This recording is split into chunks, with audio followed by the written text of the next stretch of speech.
Welcome back to the It's Not So Late show. And today I am joined by legendary wrestler Tony Ricca. Tony, thank you so much for being here, my friend. Yo, Aaron, what is going on? How are you doing, Tony? Man, you are the CEO of Yo-Yo-Yo's, and I think I want that to be my first question. How did that come into the picture? Where did you get the idea to do the Yo-Yo-Yo? Okay, well, you know what? I did do that in wrestling, but that actually started before wrestling. And actually, I was in school. I remember high school. I'm trying to remember because I've talked about this before, but everything. It's kind of like this is going a while back now. So I just remember, it started with a yo actually, and then with a friend who would walk by in the hallway when you're going to the next class. So when you're, going to the next class, it's like, and then they were like, you, and then it was like, you, and then I was like, yo, and then they would do it again. And then it went to yo. And then the next thing you know, the teacher's like, all right, get in here. You're going to the office. I was like, no. I was like, but it kind of went like that. And then, how can I put it? It really, and then I brought it into wrestling. I actually brought it into wrestling. So you brought it into wrestling. So how did you bring it into wrestling? I guess is my question. So, all right. So when, it's funny because, I'm Tony and, all right. So, but, that's my ring name. All right. So that's like my nickname. Right. My name's Tom actually. So Thomas, Tom.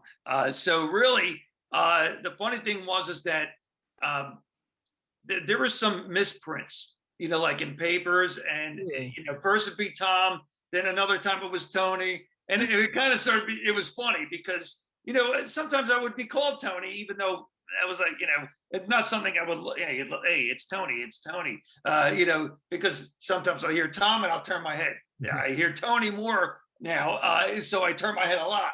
So actually, it was it's more like in wrestling. From the papers, throwing Tony in there, and it's like, okay, and then they would mess up even my last name sometimes. So that was a thing. So, and that was told to me, and all right, it's all good, but kind of like Tony came in, into the whole thing in wrestling and the yos, because they would be like, yo, Tony, and it would be like, it kind of then it went to yo, Tony. And then I was like, all right, we're gonna go with the yo-yo-yos now. That's just how it has to go. You go that way. So it was just the way it kind of transformed over time, and how the yos came about. So and that's how it went into wrestling. It kind of starting off, and then I would just to the crowd. That's what I would do. The fans and everything. I'd be like, I'd come out to the ring, hit the mic, yo, and then that's how it was. So, and then it just took off from there. Would they yo back? Would they like scream yo, yo, yo back? Yes. And it's great because, when there's a crowd, listen, you could be in a crowd of 15,000 people plus, of course, depending on if you're in an arena, you could be just in a school, setting where, it's several hundred people, a few hundred people, several thousand people. So it just goes on, it's a crazy, but it doesn't matter the size of the crowd. But when you hit that mic, when you go out there or when they see you, they know right there. And then they're actually doing it before you even get to do it. Really? So, it's just great, with that. But, and it was a little different when I was the Pharaoh as well. I mean, not to jump ahead or anything, but that was a little different, though I'd still hear it. So. Really. So before we get to being the Pharaoh, I hate asking this type of question because I know you get it a lot, but for people who are listening who may not be familiar with you, can you go into just a little bit how you got into the wrestling scene? Sure, absolutely. There's a couple friends I know. I remember talking with one of them.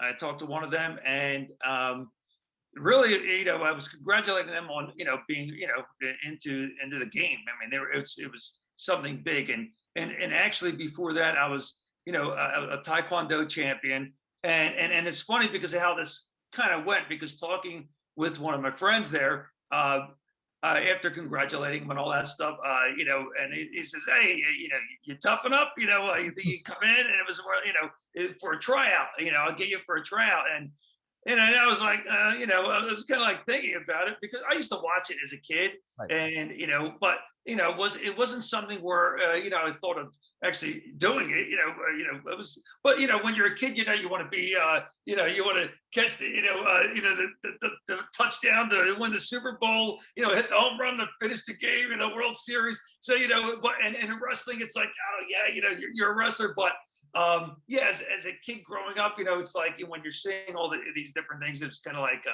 you know, it was different. But when getting to that with my friend, so I was like, you know, and he asked, you know, you toughen up. I'm like, well, it was more like you know, I grew up with, I have you know, a total of it's what is it, I have 5 siblings, so it's 6 of us.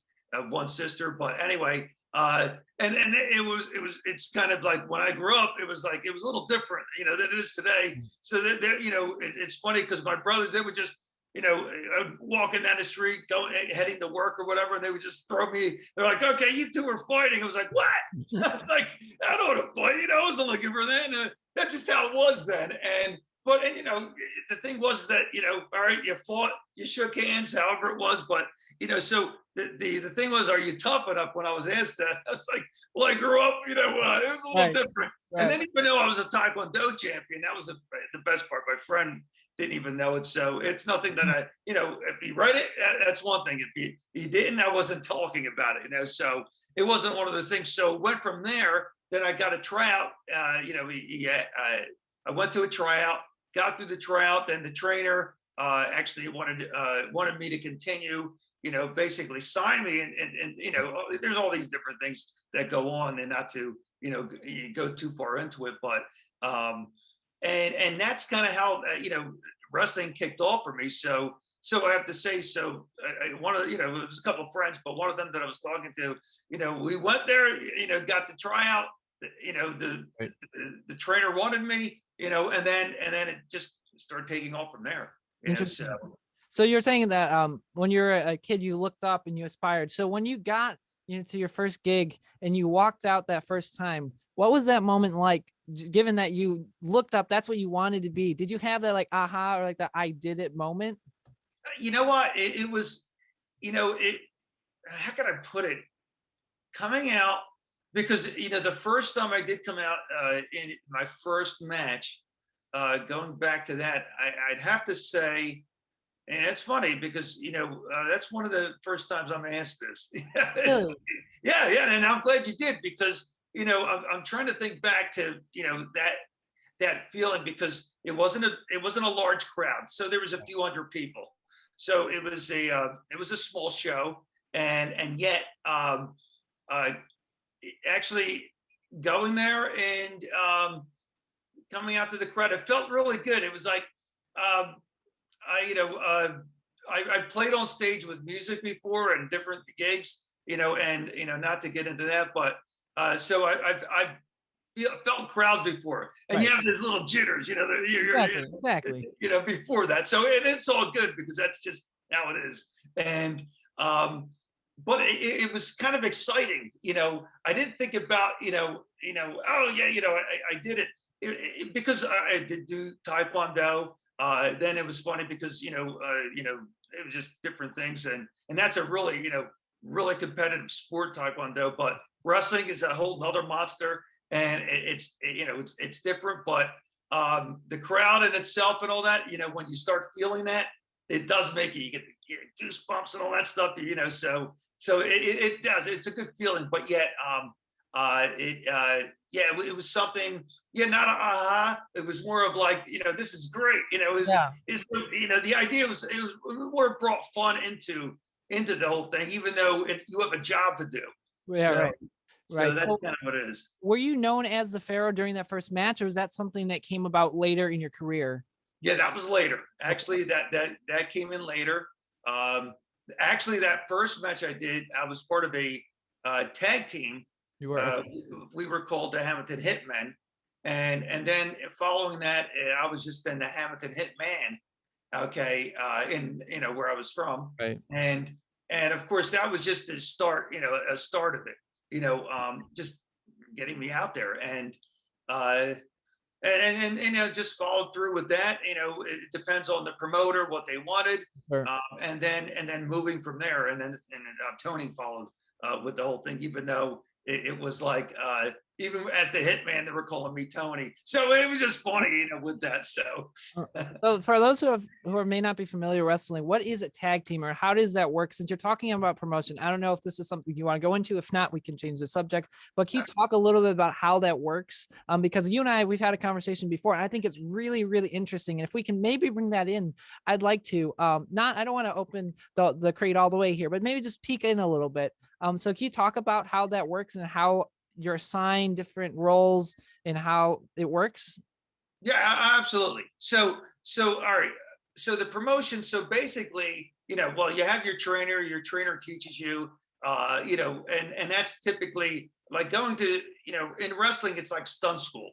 So it's really, it's you do, well, the trainer, different trainers train differently, but this trainer, he was like an all-American wrestler actually. So getting it, and he wrestled. He was in at the time WWF, then it was WWF, then WWE. So anyway, so he was in all that. So he actually was a great. He was all about the ground game, understanding wrestling, and it wasn't just about the entertainment part of it. Right. It was understanding wrestling. So you had to learn that. So that was actually really good. So from taking Taekwondo going into wrestling, so it was great. It was a great foundation, great groundwork. So learning all that was really good to incorporate, Right. Into what I've known. So as the trainer, that's one thing. But then there's the promotion, promoters that actually want different wrestlers. They either want you or they don't. That's kind of how it is. So you could be training and then you don't get any work at all. Oh, so, and then many times that's kind of the case with many people. So, you might get a match, you might get two, and then, that's about it. Right. So the promoter that's promoting, they're putting this show together, and they're actually, they're lining up different wrestlers, facing one another, and then in itself, it's more like, okay, obviously, they do everything from scheduling and all that. So you as a wrestler, you're there to, you're just waiting, to hear if you have a match or if not. If the different promoters call you, that's what it, comes down to. So then getting to, actually, now I don't know if you want to get to how wrestling works. I don't know. It's entirely up to you if that's the route you wanted to go. I have no problem. I have no problem because there's a misconception when it comes to wrestling, and who calls it sports entertainment. I could call it that because it is. Well, any athletic sport is entertaining, so right. It is part of entertainment. So so all right, we can kind of debunk that, or or just throw that in there, however you want to do it. Right. But the sports part, absolutely, wrestling is, because I have a lot of scars on my head, the back part of it, from chair shots, different things. So, yeah, there was plenty of blood, just to let you know, and in it, and unintentional, different times, because you're not looking for it. Right. It's just part of what you're doing. And there's a lot of different moves that are just, just crazy moves that go on. So when it comes to the promoter, the promoter pretty much, they pretty much, it's sometimes the promoter themselves, or they have people that are running, the show, pretty much who's going to wrestle who, how that works. Sometimes they don't even know who they want you to wrestle, and they ask you. So, and many times, like, I would typically ask the question, well, who do you think the crowd would like, to see? And that's the main thing. So many times, whether it's the promotion, the promoter, whether they know or not, they have that set up, or they don't.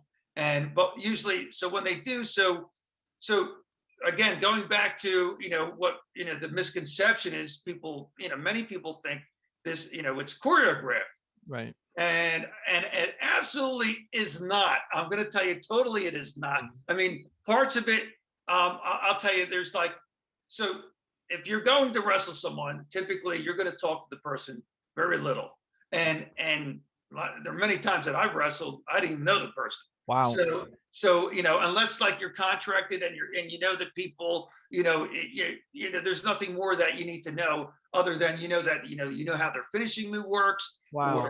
or how things work. So you walk right into it. You're talking with them. You're like, okay, you kind of you do know, like, the promoter pretty much decides, or the team that's with the promoter that does it. It may not be the promoter, like I said, that says, okay, this is who we want to go over. Basically, you win, disqualification, whatever you want to call it. It's kind of how that goes. But you're not going over this and walking through it. Right. Like you would, like with this, different, like, dancing or anything like that. And just kind of go over the moves. That's why you train. You understand moves. So the thing is so you talk with the person, like, all right, we'll lock up first, we'll tie up, and then we'll take it from there. So, and then, from in the ring, you do talk to the person about your finishing move, whether they know it or not. And if they know you, they know what type of finishing move you have.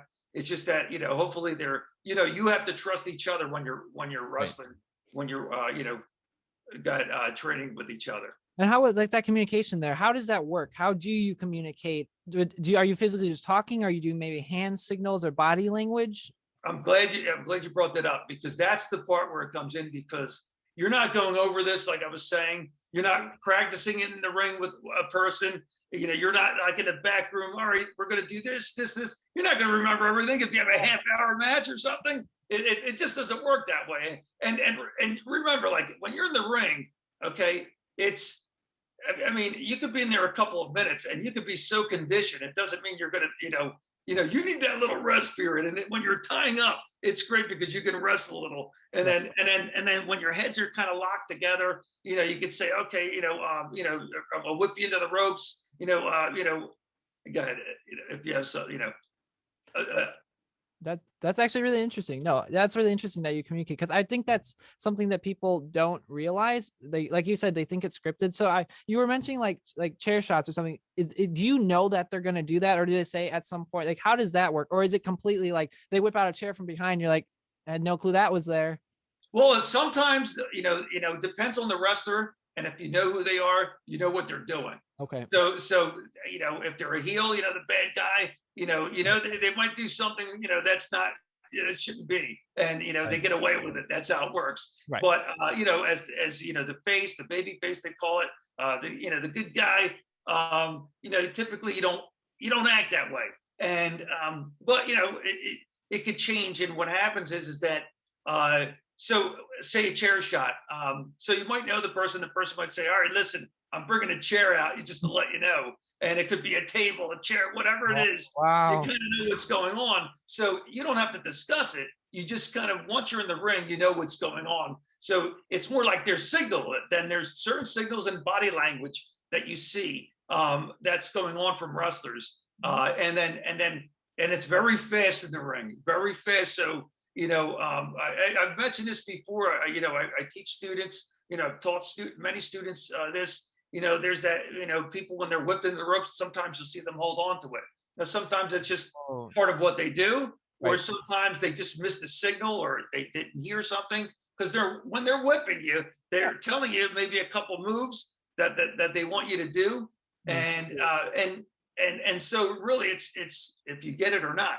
And when you're on it, if you tie up, I don't remember tying up on the rope. I don't remember at all doing that. I would catch it, or I would see exactly what's going on. Like I said, it's very fast. Right. And some rings are large enough. They're like 20 feet, 20 by 20, or they could be like a 14 by 14. Wow, that's little.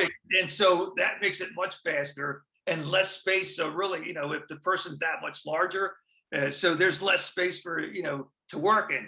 So you kind of have to know what you need to do from there. But scripted, that's the one part where things, it's like, okay, yes, it's not that it's scripted where you know every bit and piece of the match, but you kind of know the finishing of it, and the ref does too.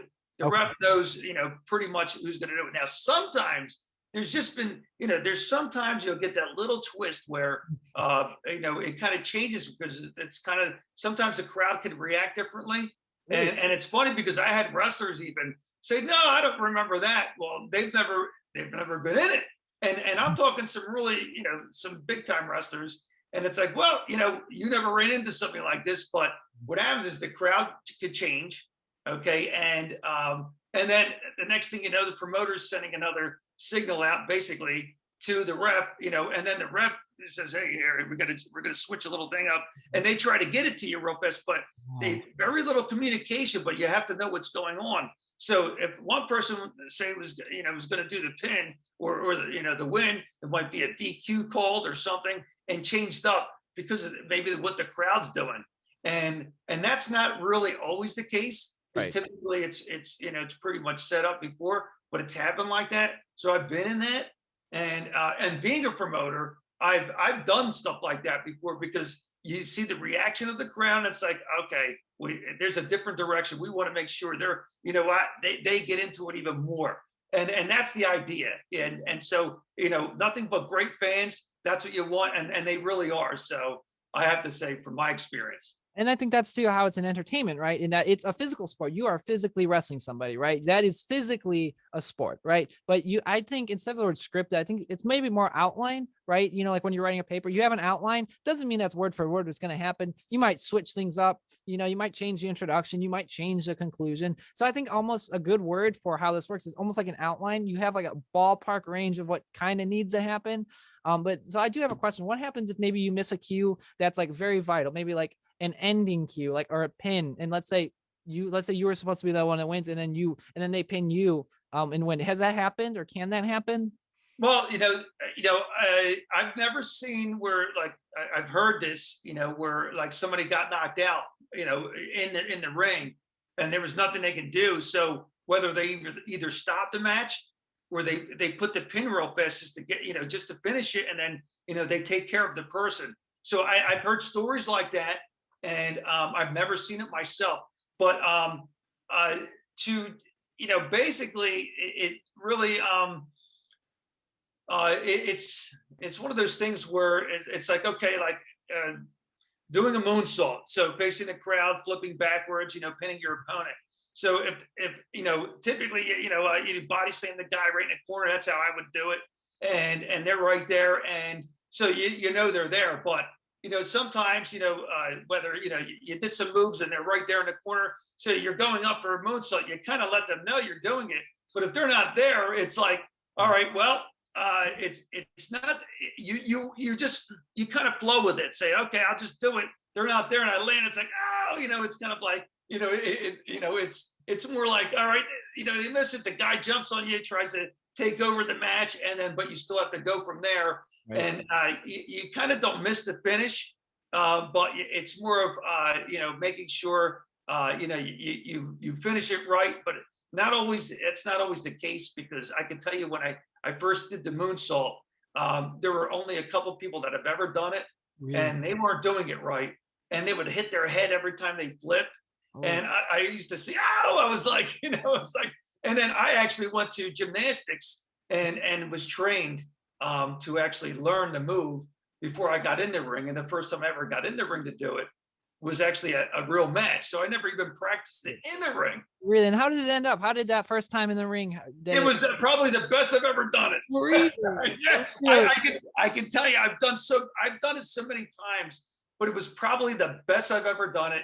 And it just, I mean, it was excellent, because the couple people that have done it, and most of the time, or most that I've ever noticed, they would put the guy in the middle of the ring, and then try to jump off from the top rope and land on them, flip over, but they would hit their head. I was like, oh, you don't do that. It's pretty like, and it's very dangerous. You're on the top turnbuckle and you're flipping. And that was the thing, because the first time I did it and I'm facing the crowd, they're like, what's this? Because it wasn't really seen much. Right. And so when they saw that, I'm like looking at them. I'm like, I look at them like, well, I would do this before I would walk up to the top turnbuckle. Good. So I do it was like the yo, yo, yo, but I would spin the finger and then go up to the turnbuckle at the top of it, look at the crowd. I remember that first time. And it's one of those things sometimes you just can't forget,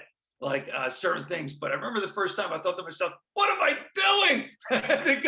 because they're looking at, what is he doing? And I'm thinking to myself, oh, I'm up here now. And now I have to Gotta get down. do it. Yeah. And I never did it before that first time. But when I did it, I always put the person closer to the turnbuckle. And so the velocity it needed to be faster. So it was a high velocity moonsault. And at the time it was just, it was just another backflip. But so, and then you would see it, then it was pretty fast. Everything was very fast. So you wanted to make sure you landed right. And, and then and especially the first person I did it to, they didn't know what to do. I just say, hey, listen, just stay still. Don't worry about it and keep loose. I said, keep yourself loose. You'll be fine. I was going to ask you actually, is there a way to receive that? So if you're the guy on the ground, I'm presuming they're on the ground since you're going to be jumping on top of them. Is there a way that you have to, or something you have to do to be on the receiving end of that so you don't get hurt, so you don't end up like breaking a rib or something if they do land wrong? Well, it's funny you said that because that first one I did, the person tightened up. Like they actually did that. And when I said that you got to stay loose, right. And they tightened up. So they actually finished it. They finished the show really good. But that, like in the back room, they were hurting.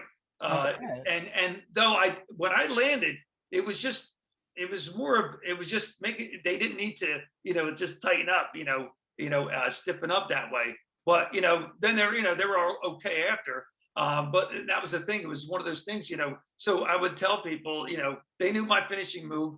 And, with that, and they understood, I would tell them, just make sure you stay loose. Don't tighten up at all.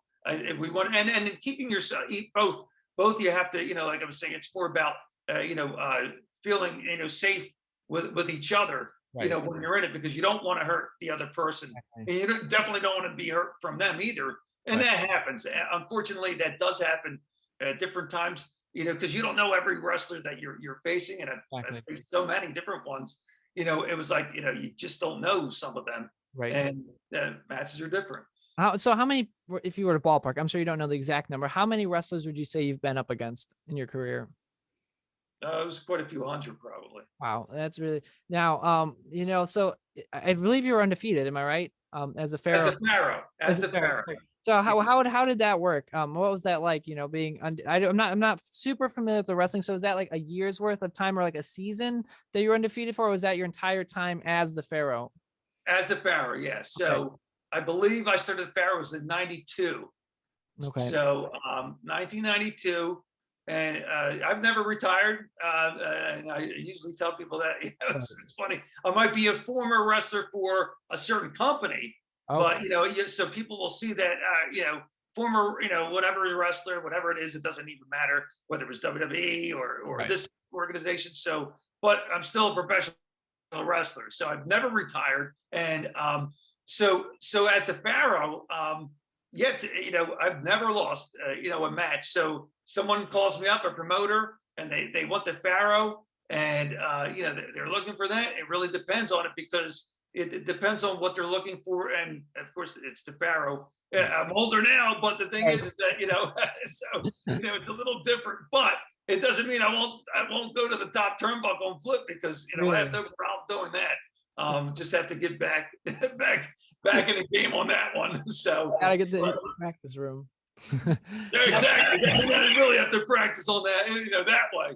Yeah. Not just on a gymnastic match and stuff. So that was different. When I first started it. Right. So was that that backflip we were talking about? Was that one of your signature moves? That was unique to you.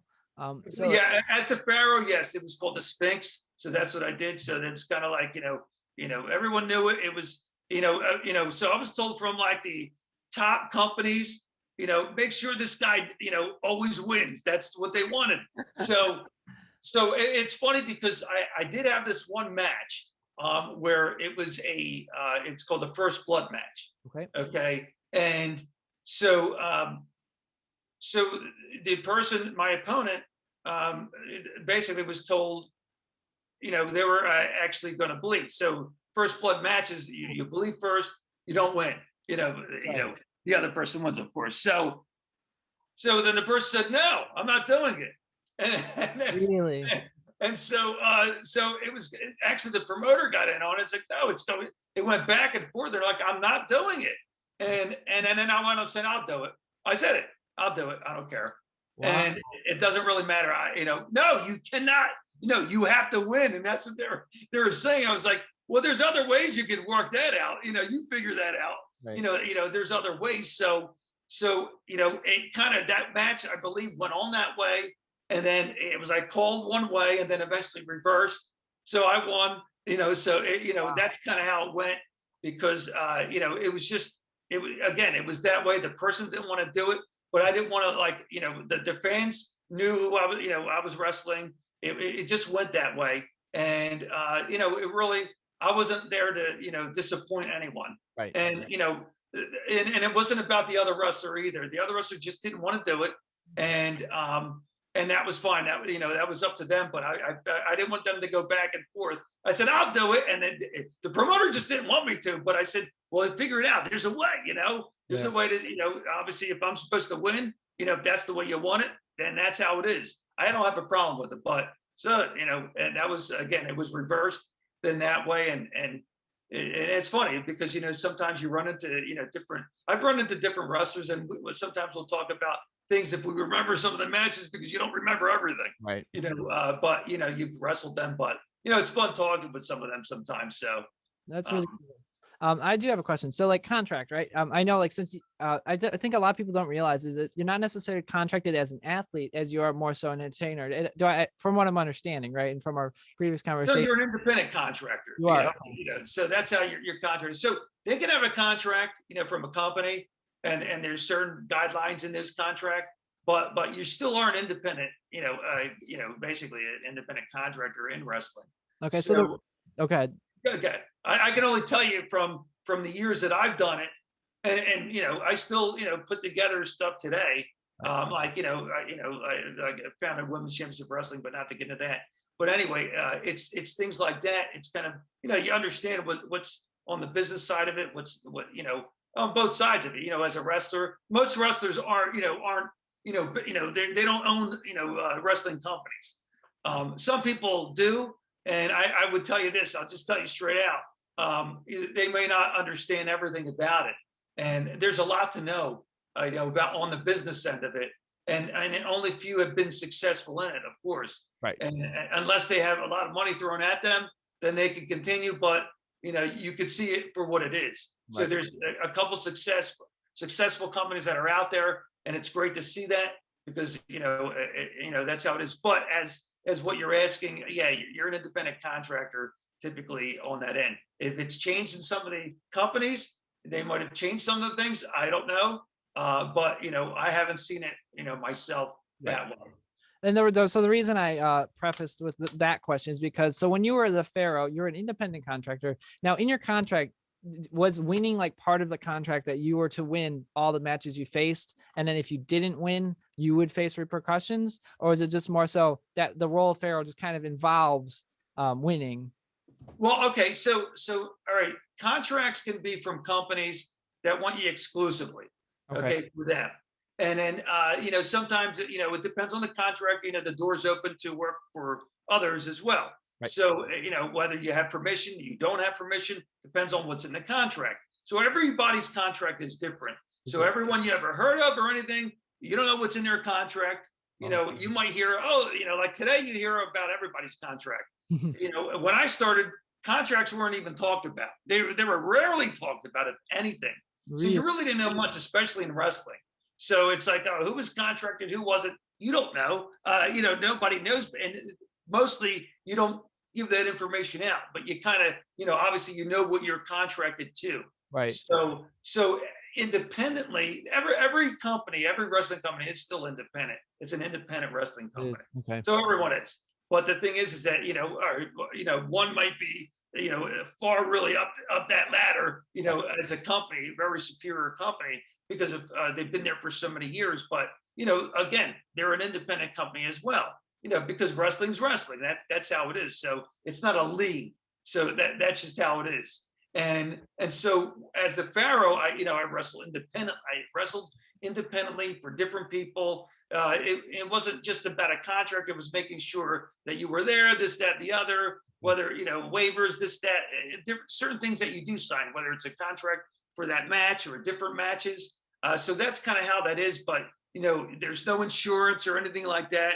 Just to let you know, when it comes to like medical insurance or anything, Ah, have your own. Yeah, it doesn't work that way in wrestling. really? I see. I think I'm surprised by that. I would think that part of the contract would be they would. So let's say now, let's say, since going off that, let's say what happens if you get hurt in the ring? You have to, that cost and that medical treatment is on you then, isn't it? Typically, yeah, that's how it works. I mean, anybody could get a lawyer, get an attorney, and try to go after the person that they could do that with anybody that maybe you've worked for or whatever it is, and they could try that road. But typically, you have all these waivers signed. Wow. And it's it kind of like so in the promotion end, you do want to make sure you're covered, the liability and all that stuff. You're kind of covered on that end, and you want to make sure of that. Now, on as a wrestler, you want to make sure you're covered yourself, because you're throwing your body out there, and if you're not covered by any type of insurance or anything like that, the one thing you don't want to do it then. That would be my advice. You just don't want to do it. Don't do it. I wouldn't want anyone that's not covered to do anything under me, or to promote if I was promoting someone. So I want to make sure that they're covered either way, because you don't know, in the ring, because you do get injured. Exactly. There are injuries, and I've gotten injured. Somebody, everyone. I mean, I cannot speak for everyone, but it's more about, you definitely want to, be careful with that and stay away if you're not covered. So yeah, the company doesn't have to now. Maybe some companies have it. I haven't seen that, but maybe they do now. I haven't seen it. That's really interesting. So I want to talk about injuries for a second. I know we're kind of jumping around. Let's say what happens if you do get injured. I'm sure you're on a schedule, right? So you know that you have matches here, here, here, and they're scheduled, and you can't really miss them. What happens if you do sustain an injury that you have to miss a match? Is it flexible? Is the WWE were they pretty flexible with that, or were they kind of suck it out, do your best, be there? Yeah, all right. Whether it's WWE or any company, typically, if you're under contract or something, yes, they'll have to. Again, it comes down to the contract. So, if it's, I would say most likely, there's no doubt. Most likely, they take care of you. With things, they keep you there. It depends on the injury as well, too. So again, then that could become a legal thing, a legal issue right there. So, one thing, even for me, if I don't have someone under contract, but they work for me and all that, and they were injured, and they were back in the game, and you really, you'd like to have them on the show. I would definitely say, hey, listen, are you ready? Are you're good, but make sure, hey, give me something. I need to see some, clearance that you're good to go with it. And that's kind of how I always approach things on the promotion, as a promoter, or anything like that, from that end. And so again, companies that really, it depends on your contract. Really? So that answer is inside of there. Right. Interesting. And I do want to talk about promotion. What a lot of people don't know that there is a promotion aspect of wrestling in general. So maybe you can go into what goes into promoting, since you are a promoter, or what that position is like. Oh, sure. Yeah, no problem. Promotion. So really, I mean, that's almost like, it's like, how can I put it, from wrestling to, I would say, festivals, anything you put on, it like, you have to start from the ground up. So it's the foundation. All right. First off, you're looking for a date. You're looking for a location. Right. There's XYZ. There's so many different factors that you have to put down. So you have your bullet list of things you need as a promoter to get down first, before you even consider if you can put on a show. And then this works with when you start putting several shows on and you start actually, booking and planning them, because when you get everything done that you need, from the location to the marketing is crazy, because you have to make sure it's out there, it's for everyone to see, to get the word out. You want to make sure that you have wrestlers that you need to contact if they're available for that day that you're looking for, multiple days, whatever it is that you're trying to book them. So it's the wrestler you're looking at, as well as, we'll put it this way. So you have to make sure, again, whether the facility, is occupied. So you find that date for there. So say you have a set date, that's great. So then you have that down, you have your timeline down, because then your concession, that's another part. So who controls the concession? So you find a company there. Is an in-house company, so it depends. If you're small, then it's more in-house. So you have other people either you hire, or you, again, if it's that small, then you have people that are going to do that. You have your talent scouts, different people, for different ones. So in your promotion, I look for people that I've trained. I'll use them, and then I'll look for some headliners, some big, good names out there, to pull them in, see if they're available, and then you see if you can line them up. This one's available, that one's available. Yes, that. So and then you also hear some wrestlers, you might not want to. It's kind of like they say, they're kind of hard to work with, and so you stay away from them. So people tell you that, and it's kind of like, it's your decision, though. Or you can leave it up to someone else to decide. I always like to, let people do their own, let them. I usually have a team that they usually pick that, how it is. Or if I knew somebody, I'd call them up. Hey, you want to come on the show? You're looking for, to wrestle. This is when it is, or that. So you call them up directly. So sometimes, I would put my hands in it, but usually I'd have somebody else do it and let them, tackle this. But as a promotion, it's there's so much involved and so much I'm leaving out. I can tell you that. Oh, I'm sure. So how long would you say, if we had like an event, let's say like next month, something, how long would it take to prepare and do all the planning, to get everything in place? Would you think? Do you think it would take you a month, or does it take many, many months to plan an event? Well, once you have that down, I mean, if you're new at it, it's going to take you a while. So Right. that can take months. So if you kind of know, where you're at. The main thing is that, obviously, if you have your most of your wrestlers available, and then it's the headliners. They're the ones that you have to look for. Okay. If who's available, and they could be months Yeah. out, and that's the thing right there. So you do have to plan this months ahead of time. Right. So you do want to be months ahead of time. So like if you wanted to throw something together, and throw it really fast, it's kind of one of those. You could do something small or something like that, but when you want to do something really good for the fans out there and all that, and bring some good people in, like just headliners and your good talent and all that stuff, that's months ahead of time, and then you're already planning for the next show and then the following show after that. So that takes months, yes. Wow. How did you get into the whole, like, the planning aspect of it? Was it when maybe were you less in the ring, and since you were a wrestler and still are, you learned how it works, and you're like, I think this is something I can do? Is that how you kind of got into the more planning side as well? Well, I thought about it, but I grew up actually in a family Italian bakery.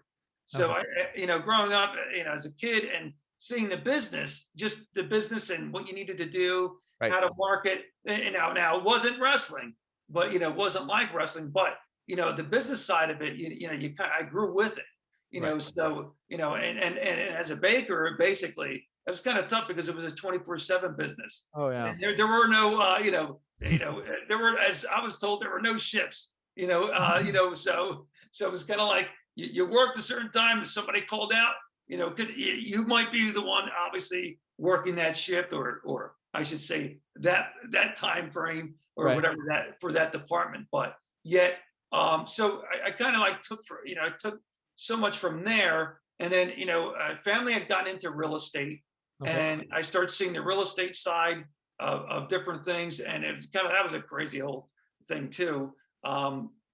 Seeing that end, and then from there, and then once I got into, like I said, when I saw from wrestling, I saw some promotions that were just, I thought to myself, they need to focus on this, that, the other. Mhm. And I wasn't one to say, oh, I could do this or that, but it was more like, I think it would be better, the fans could see this better. Okay, they have a better a quality show, and then also the promotion and bringing people in, because I did see some promotions that it kind of like it didn't work. It wasn't good for the fans, and if it's not good for the fans, it's not good for the wrestlers. It's not good for this. It's not good for the industry. Right. So, and it's funny when I got into the promotions, and I was looking and feeling it out first. And so it was just just popping and then looking at things and say, okay, start just putting my notes down. Okay, this is what we can do, and then setting up for to do it. It took some time to get those notes, get everything down to do it. But also, it was then once I started doing it, it was funny because then at a certain time, I tell you, it was like the late '90s, early 2000s. Okay, it was like I'll tell you, as I said it years ago, I was like, it's like everybody and their grandmothers now putting a show on, and it watered it down, it watered the industry down.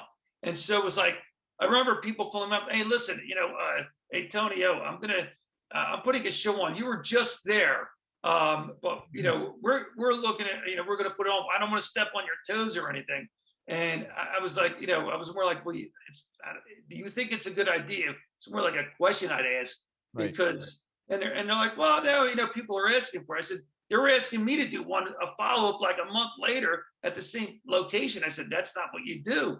Oh. And unless like you have an in-house show that you do continuously monthly, that's a whole different thing. But this was like, in a certain place, it wasn't anything like that.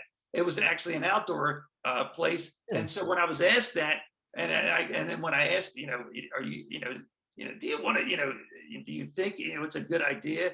And they felt it wasn't. Let me tell you something, the turnout, they did tell me, they said, you know what, you were right. Because I did say, I said, you might not get a good turnout. I'm just letting you know. So before you dump, a bunch of money into it, and capital, I said, think about it first.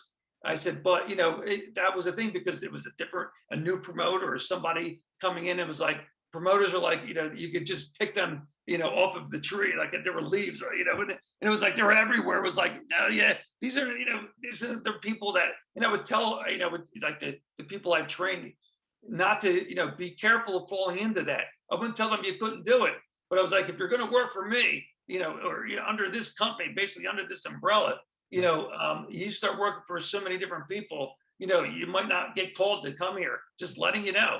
And, being trained is one thing, getting on a show is another, because we want to make sure people, you're seen, you're shown, you're consistent with what you do. And you have people that really like you, whether they hate you and love you, or they just love you. So, and that's what I would teach the business in that training part too. But anyway, from that end, I just wanted you to know. So it really, it got watered down at a certain point where it was like, it was very hard to put shows on in places because so many people were doing them. Right. And eventually then they kind of start disappearing over time. And because they were losing their shirt, really, putting so much money out. I bet. And you're talking a lot about your fans. So this industry, it seems, is very centered around the fans. So I wonder if you have any like personal experiences or personal memories from, like times in the ring that you jot your memory and that you're like, I remember this, with whether it's a fan interaction or just something someone did. I don't know if there's that one memory. Oh, there always, we know what, there's so many. That's the thing. It's like, picking from, which one. I remember there was I'll tell you, how can I put it? There was a line, like I remember coming out, I was done, and there was an autograph signing. So you're in the venue, right? Like walking down the line, like signing as you're trying to get to a van or a bus or a car, right? Well, I was going to the locker room after the match. So there was an autograph signing after, but apparently there was a line out there, and they wanted me to sign an autograph. Okay, sign autographs, and I wasn't even ready to do that. And yeah, when you're coming out, so it depends on, again, the area you're coming from. So I had no problem signing an autograph, doing whatever.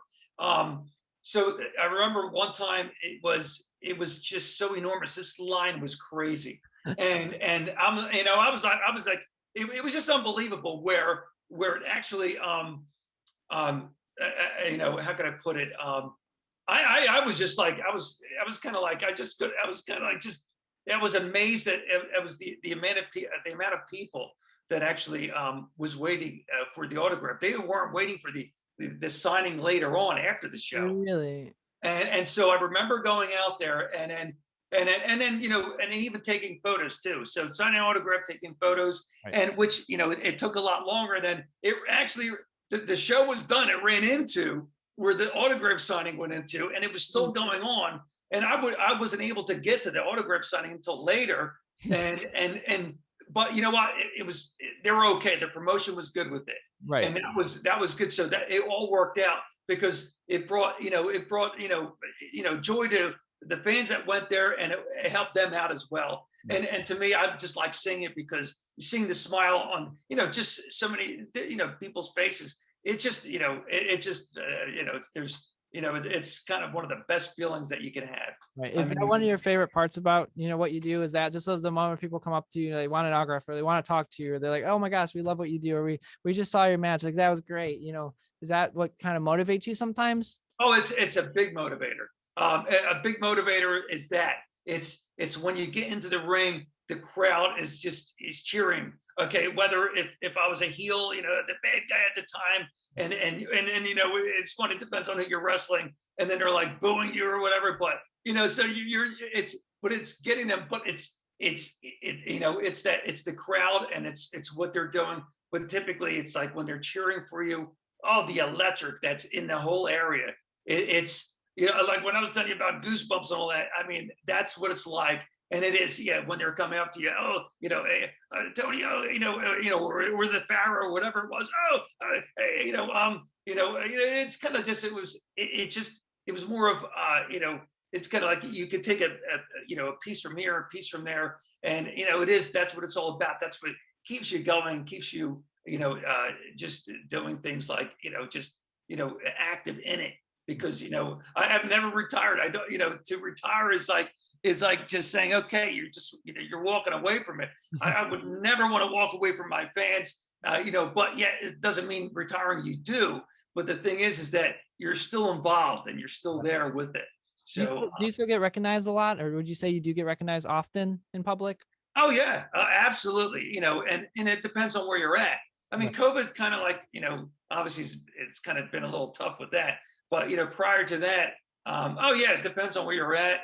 You know, it's funny because the one company that I founded, I would go to their food truck festivals. I would be signing autographs and then, you know, just doing all different things. And Tony, we're the Pharaoh out of here. And it's funny, it would come from all over the place. Didn't matter which state I was in. It was different places. And they, you know, if I were to go there, then they knew. And then, you know, it depends on then if the fans are looking for you where you're going to be. And a lot of times I didn't say where I was going to be, but maybe the company did or whatever how it was. But then it got out there, and then you know it was great though. But so they knew, you know, people did come out, and it was great to see and you know shake, hug, whatever it was, you know, at that time, you know, to do. And you know, you know, to get back to something like that, you know, we need to get through this whole thing and this, you know, this whole pandemic. Hopefully, this just gets out of here and get back to it. That's what we want. Hey, So. man, we need Tony. You got to tour around. You got to get back into it. You got to come to Yeah, I Chicago. gotta yo. That's what you gotta do, you know. So I have a new segment. I want to officially release it here if you're okay with that, Tony. So, ladies and gentlemen, this is called Rapid Fire with Aaron Hanania and Tony. Oh! The rules of this game are simple. I'm going to be asking you a series of questions, pretty simple questions, and you're just going to answer them kind of, back to back. Are you ready to play? Yeah, I am. Yes. What's your favorite ice cream flavor? Chocolate. Cats or dogs? Oh boy. Oh man. Oh. All right. Dogs, cats. Oh, I love them both. So, all right. Let's go with cats. All right, we'll go with that. If you had one wish, what would it be and why? You know, that's great. Yeah, You these know, get harder as they this go is along. happiness for everyone, man. What was that? Oh, They get harder as they go along. no, yeah, but that's great. Happiness for everyone, really. That's right. Amen. If you had one superpower for one day, what superpower would you choose? Oh, invisibility. Ooh, can I ask why? You know what? You can do what you want. It's like, well, I like fun. I like things that are fun. So, you kind of, it's not sneaking up on people, but you kind of like, what they're doing. You're like, hey, I could just, just appear then, I could be invisible, then appear and like, hey, it's just fun stuff like that. That's kind of one of the reasons. And yeah, we could use it for anything else, like different things, but that would be one of them. So, I love that. Now this one's controversial. Is a hot dog a sandwich?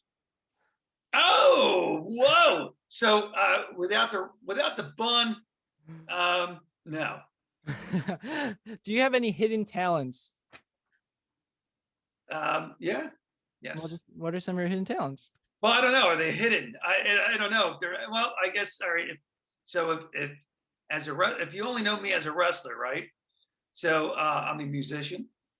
I played the drums. So just to let you know, I'm a drummer. Keyboards. I like to write music. So all right, that's one section. Music. That's one of the things. I mean, go ahead if you want to throw something at me. Yeah, I was actually going to ask you, even though it's not part of my cue card, what type of music, what genre of music did you do you make? Oh, all right. So I usually make club music. Okay, so dance club. But what I would play was whether it was mostly rock. It's funny. Even how can I put it? It was I did do dance, techno. I did some of that actually live, in front of crowds. So it was kind of crazy stuff. So, and it was funny because I would, when that was coming out, like some of that techno stuff, and no one was doing it. So I would make sure I had the right gear, the right people, and then we would put it out there. Like everyone was doing rock. We just came out with techno and some dance. And it was like, what's going on? How are you doing this? But it's just, it was always fun to do something like that. But I like that. Can listeners find your music? Is it like released on like any platforms in particular? Well, actually, that's the one thing I do. I've been working on some things. I was going to release. It's it's called Club Euro. All right, so just to let you know, it's called Club Euro.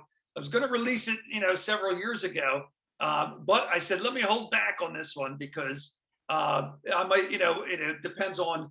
It's a big club track, of course, Club Euro, but and it's like that dance club trance type of sound. That's what you have, and it kind of like it's all together. But it's that club music. When you go into a club, that's what you're listening to. So it's so you can throw any song on top of it. So you have music, Aaron. You can throw that your music could go right on top of it.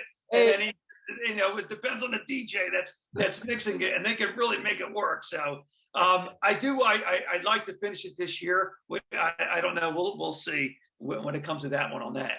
So and when it does, it will be out there. I'll make sure that's on the platforms. Yeah, that's awesome. I have a couple more of these questions. Now this one's another one. Is it GIF or GIF for like the little video file? It's a GIF. Do you have a favorite quote? The sky's limitless. I like well, that's more of like saying a quote. Well, that's something I would always say. So, whether if somebody's ever said that or not, I'm not sure. The sky's limitless. I know the sky's the limit, is typically a quote, right? But I would always say the sky's limitless. And then it's funny because usually that's what I say. Now, if somebody ever said that before, then then that's from them. But I've always said that. I've never heard anyone say that. But because obviously at nighttime you don't see, and it's clear you don't see. What do you see? Actually, space. Right. So typically in the daytime, you picture the sky. What is the sky? Right. So it's like there's a certain limit. So it's high up, but there's an elevation to the sky. Ooh. So there's where the sky's limitless. So that's kind of how I used to say it. So that's why I say that. But favorite quote, I don't know. That's just something I say. I So like that. I changed the card since I said now I changed it to saying or quote because you know what, I like that because that's a saying and that works and it's a quote and it's such a true message though. Like people think that they can't do it, but like legitimately, if you work hard enough and if you put forth enough dedication and you don't give up, like you did, right? You were a kid at one point dreaming to be on the nationals, and then here you are. You know, you've done it. You know, you worked well, hard. right, exactly, and that's where the sky's limitless. And that's why I was like, you have to break through the, break through the sky. Right. You know, it's a thing. I mean, hearing that, but yeah, you're right. There's sayings and then there are quotes. I mean, oh wow, that's it's kind of hard to say. My favorite. I'm not sure. What's your favorite? Oh man, I didn't think you were gonna throw a question back. Oh, I know you're asking me. I don't know if I should ask you. oh man, yeah, I have so many. Maybe it's live to inspire, inspire to create to dream. Just about making. That is excellent. That's one of my own quotes actually. But like a quote that's great. Thank you so much. The quote that's not my own is "Adventure is out there." It's from the movie Up because we love that movie. Oh, absolutely right. Do you have a favorite movie? Oh wow! All right, so all right. I do love action adventure. You know what? Favorite movie? Well, see, I love Adam Sandler. I like his. I love his movies. Okay, I just Rob Schneider. It's funny because all right, you got me on this one because I like Stallone. I like different things, but I like your dramas. I like your action adventures. Thrillers. Different things. Comedy. Is off. That's all. I mean, comedy's comedy. I'd have to say probably. I like The Wedding Singer from Sandler. I do like that. I love the music in it. Okay, and that's a big part of it. The movie is great. The music's great. Though I'm going to kick it back now. I have to kick this all the way back to the 70s now. Saturday Night Fever. Okay, I love the Bee Gees. Okay, let me tell you something. I love the Bee Gees. And it's funny. It's like, what? Tony loves the Bee Gees. Like, oh, listen, you're not going to get that falsetto from three people the way they sang. And there's plenty of falsetto, sounds out there that are just amazing. But three of them, the way they worked it, and in that movie, all you do really is hear music in that movie. So I really love that movie. Okay, that's one of the things. It's a classic. Right now, I guess it'd be, kind of one of those things. If you're listening to it, probably you might not want to, but it's a classic. Saturday Night Fever is just a from the 70s there, and the music with it. That's why I like The Wedding Singer too, because the music that went with it, it just was everything that I loved about it. And it wasn't just the Bee Gees. I mean, they were obviously the top people in Saturday Night Fever, but it was the other music, a fifth of Beethoven, different things like that. So there were like some different, just instrumental, just different songs that came out of that movie. Just were so excellent that it made me love the movie more so. So again, Wedding Singer, I love Rambo. Okay, I do love Rambo. So I'm a Stallone guy there too with that. Schwarzenegger too as well. I love his stuff. But I mean, there's so many of them. But really, I know you're asking for one, and really, there's quite a few. I mean, there are, it's hard to say. So I'll stick with The Wedding Singer. I feel that. It wasn't designed to be super easy. It's designed to make you think. It's hard to pick. Well, no, this is great. I love that. I love that you're doing this because I think this is fun. I love it. Thank you. Because you're making me think a little, and it's because you're making me go back to some of the things, and I'm like, so probably when I'm done this, I'm like, oh, there was another one. So I'm always thinking about it. I'll get a message. You'll be like, put it on screen. I'll have to like put it on screen, the list of your favorite. You're messing with me here. You're messing with me. Yeah, this is the first time I've done this this new rapid fire because I wanted to like change it up because like I feel like podcasts sometimes is like kind of like boring to listen to, but like if like talking about random things, like I love it because you can't plan for it. Like I can't like research what your favorite movie is and like plan questions on that. I like it. It's fun. No, I think that's fun. That's what it is. And that's the thing right there. I mean, that's what I liked about it because like, I might answer slowly. It might take me a while, but that's the rapid part about it. You got to get answer, and I'm like, oh, now you have me thinking. but this is that's excellent because yeah, it's like cats or dogs. Well, I love dogs too now. I can say, well, maybe it's dogs, but cats, I mean, because they purr, it's like, it depends. Right. I should put a card in here since you had a family bakery. Did you have like a favorite pastry from the bakery growing up? It's funny because, it's funny because I was told, because when I grew up, I was really skinny. I mean, super, super skinny. And it's funny, like, well, you work at a bakery, you grew up at a bakery, you shouldn't be that way, and do you eat any of that? Like, so it's one of those things, but, oh, wow. A good pastry, the cannoli. Can't go wrong. I have to go with the cannoli, even though, it's one of the things, but yeah, now the cannoli, it was making a cannoli. So outside of the cannoli, let's put the cannoli aside. And, maybe, I liked,